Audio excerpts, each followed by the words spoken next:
बचिया उसके किया नबो मबो आदिवासी को भी डोला।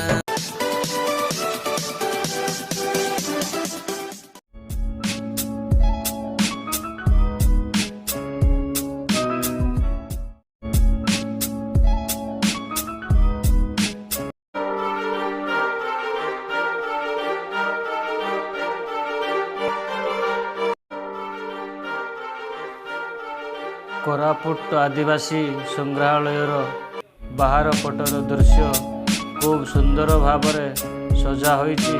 प्रकृति रे झलकरे जलसुछि।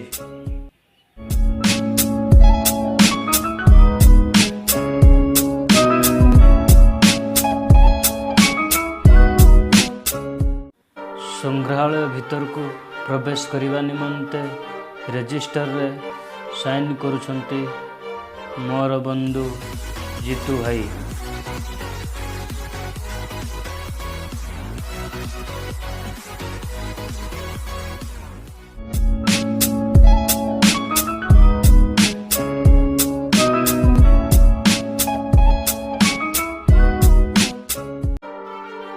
संग्रहालय भीतर को बुली बुली खूब मजा नेउछंती दर्शक माने।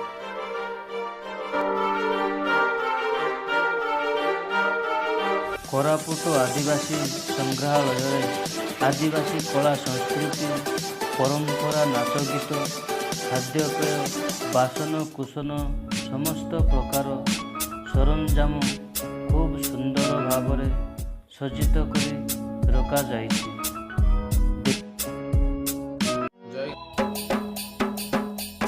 आदिवासी लोग बाका पूजा की नवाले गुटू गोजा बेटियां डांगोरा बाजा।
ये होची आदिवासी माने कृषि क्षेत्र रे व्यवहार करुवा जिनिस।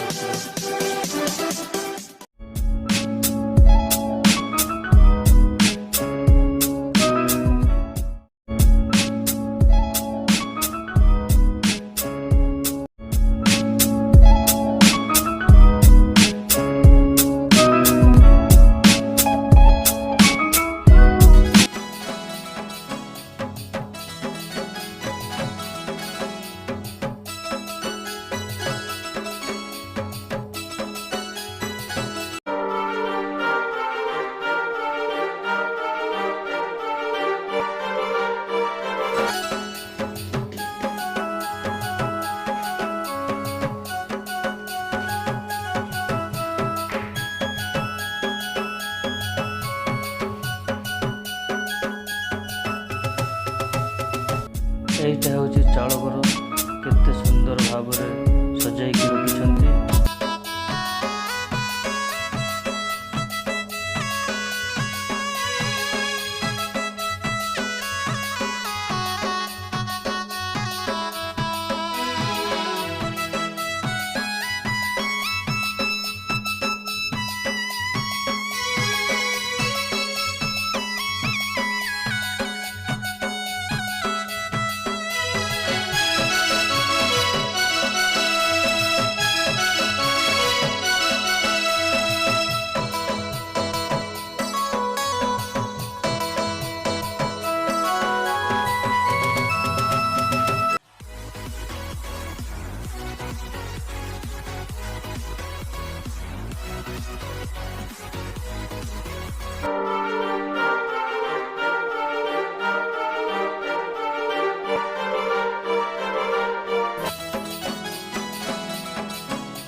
आदिवासी लोग बाका पूजा की नवाले गुटू गोचा बेटिया